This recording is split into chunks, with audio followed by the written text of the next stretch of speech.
السلام الله عليكم ورحمة الله تعالى وبركاته كلنتي wanaagsan idilkiinba saaxiibayaal meel kasta oo joogtaan halkani waa aqoonsi TV aniguna waa Mustafa Xaaji Aadan Haaruun warbixin aad u qurux badan oo laanta afka Soomaaliga ee BBC ay ka diyaarisay Fahad Yaasiin Xaaji Daahir gudoomiyihii iminka uu ra'iisul wasaare Maxamed Xuseen Rooble xilka ka qaaday warbixinta laga diyaariyay qaabkee ayay ahayd Fahad si waa kuma waxa sii xoogaysanaya khilaafka ka dhashay kiiska sarkaalada Ikraan Tahliil Faarax oo ahaa gabar ka tirsaneyd hay'adda nabad sugidda iyo sirdoonka qaranka Soomaaliya oo la sheegay inay shabaab dileen kiiska gabadhan oo la waayay dhamaadkii bishii June ayaa khilaaf weyn ka dhexdhaliyay madaxweynaha iyo ra'iisul wasaaraha Soomaaliya kadib markii ra'iisul wasaare Maxamed Xuseen Rooble uu sheegay in shaqadii uu ka hakiyay agaasimihii nabad sugidda Fahad Yaasiin go'aankaasi oo madaxweyne Maxamed Cabdullaahi Maxamed Farmaajo ku tilmaamay mid sharci darro ah oo aysan waxba ka jirin ayaa ra'iisul wasaaruhu waxa uu ku meel gaar ah agaasimaha guud ee hay'adda sirdoonka ugu magacaabay Sareeye Guud Bashiir Maxamed Jaamac Bashiir Goobe haddaba waa kuma Fahad ninka xudunta u ah khilaafka ra'iisul wasaare Maxamed Xuseen Rooble iyo madaxweyne Maxamed Cabdullaahi Maxamed Farmaajo si rasmi ah looma oga halka uu ku dhashay Fahad Yaasiin Xaaji Daahir laakiin waxa ay baasbooradiisu muujinayaan inuu ku dhashay magaalada Mandheera ee dalka Kenya bishii 1978 wax badan lagama oga noloshiisii hore iyo barbaarintiisii caruurnimo waxaase looga yahay inuu ku noolaaday magaalooyinka Muqdisho iyo Beled Xaawo oo iyaduna ku taala koonfurta Soomaaliya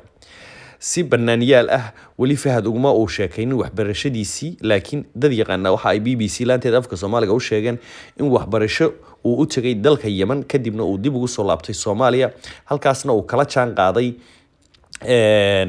ururo diimeedyo ka jiray Soomaaliya waxa kale oo jira warar sheegaya inuu wax ka soo bartay dalka Pakistan sida lagu qoray majalada Foreign and Defense Policy laakiin BBC-du si waadax ah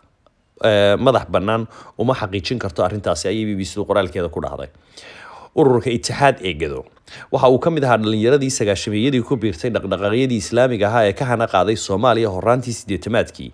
markii kooxda Itixaad iyo ciidamadii Itoobiya ay ku dagaalamayeen gobolka xuduudka ah ee Gedo sagaashameedkii waxa uu kamid ahaa dhalinyaradii la shaqeynayay al-Itixaad balse ma ahayn isagoo askari dagaalama sida ay noo sheegeen dad kala duwan oo aan la xiriirnay waxa lagu tilmaamay inuu yahay nin diinta ku adag si wanaagsan u bartay wuxuuna si wanaagsan ugu hadlaa afka Carabiga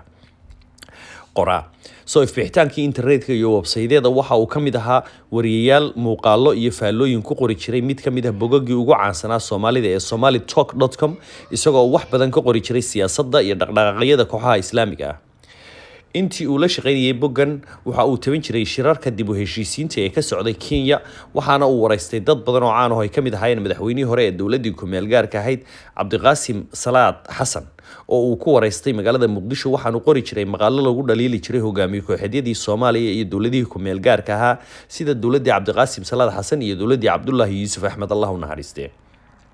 shaqadiisii Al Jazeera sanadii 2005 ilaa 2011 Fahad Yaasiin waxa uu wariye u ahaa laanta telefishinka Al Jazeera qaybteeda Carabiga ee fadhigiisu yahay magaalada Doha ee dalka Qatar oo waxa uu uga soo warrami jiray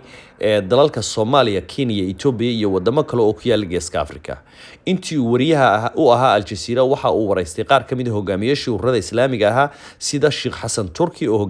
hogaaminayay isagoo booqday xarunta Ras Kamboni waxa sidoo kale uu wareystay hogaamiyaal ka tirsan kooxda Al-Shabaab ama xarakada shabaabka qiyaastii 2014 ilaa 2015 ayuu ku biiray xarunta daraasaadka iyo cilmi baarista ee Jazeera oo uu qoray warbixino kala duwan oo ku saabsanaa Soomaaliya waxa uu Al Jazeera ay noqotay marin uu ka galo siyaasadda Soomaaliya sida uu siyaasadda Soomaaliya ku soo galay ama salaanka uu ka soo koray siyaasadda Soomaaliya Fahad Yaasiin waxa uu si toos ah siyaasadda ugu biiray xilligii maamulkii madaxweynihii hore ee Soomaaliya Xasan Sheikh Maxamuud iyadoo markii dambe ay isku fahmi waayeen hanaanka siyaasadda iyo daadihintii dalka waxaana la sheegay in Xasan Sheikh Maxamuud uu ka caawiyay dhinaca ololaha iyo waliba dhaqaalaha waxa uu markii dambe taageeray ololihii Farmaajo isagoo noqday madaxa ololaha doorashada sanadkii 2016 lagu taageerayay Maxamed Cabdullaahi Maxamed xukuumaddii Umar Cabdirashiid ee Xasan Sheikh Maxamuud madaxweynaha ka ahaa Fahad Yaasiin ayaa loo magacaabay wasiirka wasaaradda dekedaha gaadiidka badda hase yeeshee isla markii la magacaabayba xilkaasi uu iska casilay kadib doorashadii farmaajo Fahad waxa uu noqday agaasimaha madaxtooyada ka hor intii uusan noqonin madaxa hay'adda sirdoonka ee NISA ee National Intelligence and Security Agency. waxaa lagu tiriyaa inuu yahay shaqsiga ugu saameynta badan dowladda madaxweyne farmaajo sidoo kale dad badan waxay aaminsan yihiin inuu saameyn ballaaran ku leeyahay go'aanada iyo tallaabooyinka siyaasadeed ee dalka ama dowladda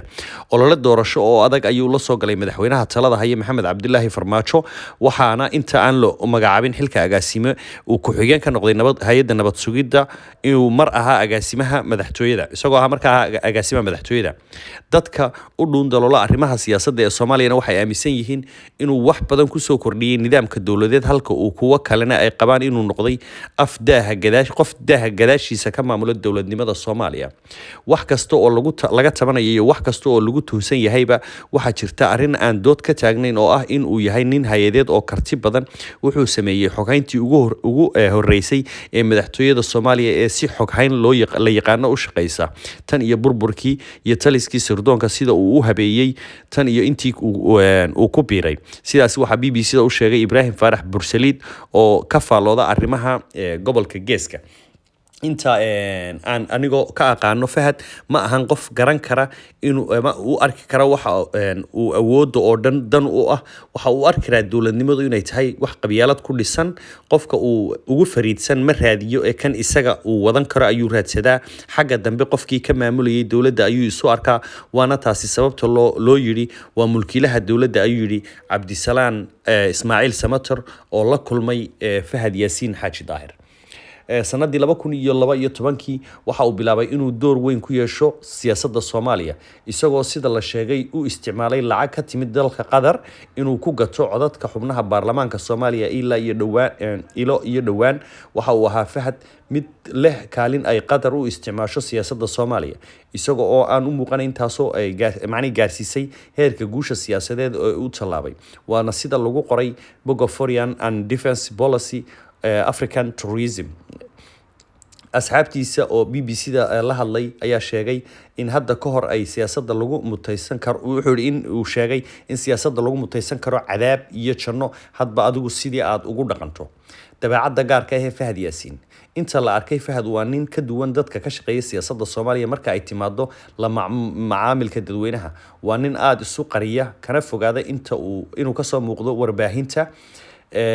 iyo muuqaalada laga duubo madaxda wixii ka dambeeyay 2012 markii uu siyaasadda ku biiray intii la doortay madaxweyne Maxamed Cabdilaahi Farmaajo intii